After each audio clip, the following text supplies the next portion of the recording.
Historical trends impacting our vocation, video response. So there's two parts. We can talk about the first part.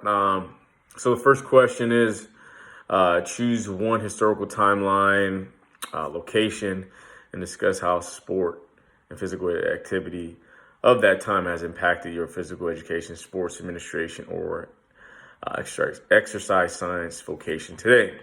The historical time frame I'll be discussing and the impact it has had on physical education, sports, exercise science vocations today is the ancient Greek era, a time frame we discussed during week 3. Specifically, the way the Greeks view the body is extremely relevant today and has had a huge impact on the sport of football and how coaches tend to evaluate talent on a yearly basis. The Greeks view of the body was of the utmost importance. The Greeks sought to train and develop their physiques like no other. According to Menshikov, Greek gods were thought of as ideal humans. The Greeks wanted to resemble the gods they worship. In the sport of football, the player measurables are always top priority.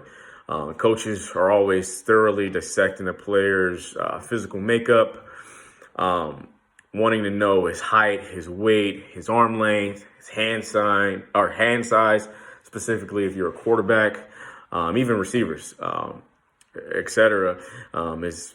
Is always of the utmost importance. In the NFL, they have something which is known as the NFL Combine. You guys probably have heard of it, where players from all over the country are personally invited to be evaluated by NFL executives.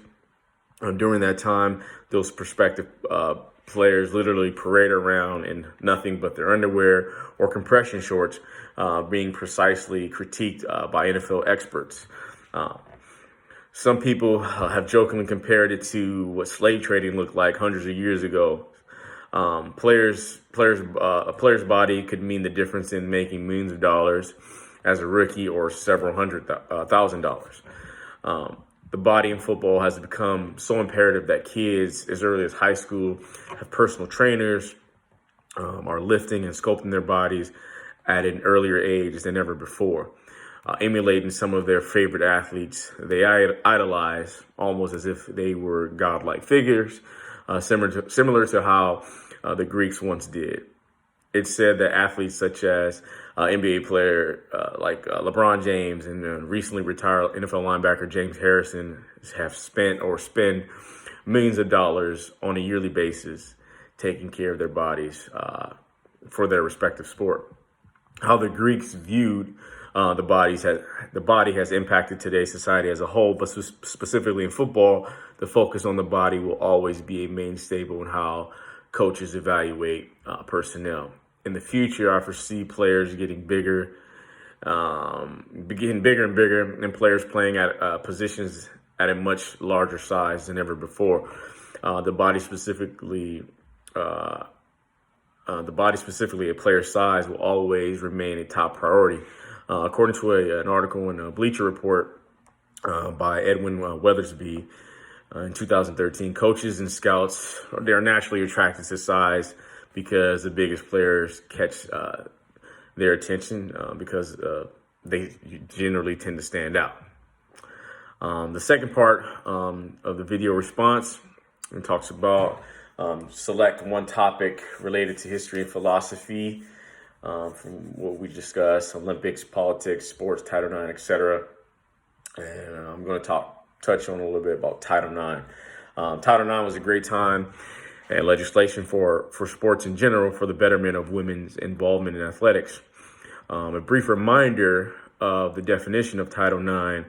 It says, no person in the United States shall, on the basis of sex, be excluded from participation and be denied the benefits of or be subjected to discrimination under any education program or activity receiving federal financial assistance. Title IX gave women at the high school and collegiate level, gave them hope. As a high school student, with the introduction of Title IX, little girls had the opportunity to pursue their dreams of attending college. With college being such a huge financial burden, women now had the opportunity or had another avenue in getting into college and bettering themselves. From a collegiate standpoint, the Title IX allow for women to generate national exposure. We are aware of great women such as like Pat Summitt, Cheryl Miller, Diana Taurasi, all these great athletes, and their contribution to their respective sport due to Title IX. Unfortunately, not everyone received the legislation of Title IX with open arms. Another aspect of Title IX, which puts people on the opposite side of the spectrum, according to Metrikoff, is athletic departments in colleges and universities across the nation are forced to fund women's athletic programs at the same level as men's relative to coaching, facility access, travel, scholarships, and so on. For many institutions across the nation, not all programs generate revenue as some of our blue blood athletic programs like the Dukes, the USC, Michigan, UCLA, Alabama, Florida State, you name it. We're fully supporting women's sports, which most do not contribute financially to the athletic department, is not a financial burden.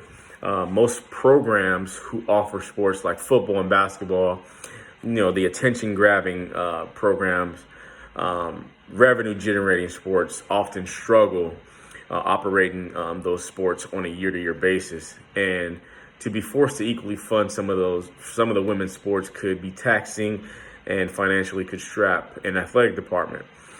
So there's that fine line where most feel that each sport should be able to hold its respective weight. With Title IX, many of our California four-year institutions like Long Beach State, UC Santa Barbara, Sonoma State, Chico State, Cal State Northridge, etc., over the time they've gradually decided to drop football, basically affecting the sport of football in the state of California, and has limited opportunities for football players to chase their dream of college football in their respective state. According to an article by Doug Samuel, which was recently, a few days ago, from the Football Scoop, St. Cloud State University and Minnesota Crookston University recently dropped their respective football programs after making the decision. Both schools cited three reasons for dropping their programs. One, to align with Title IX requirements to ensure financial stability for the university and athletics, and to ensure compliance with the NCAA bylaws. So we could easily see this trend continuing, especially at the small college level. Title IX is absolutely great, but if administrators do not find a solution to better manage the finances and athletic program, to better manage the finances of an athletic program, more and more football programs could easily, go by the wayside. Basically, Title IX negatively impacting specifically my vocation. So that's week 8 in a nutshell. Hopefully, you guys found it very informative. Thank you.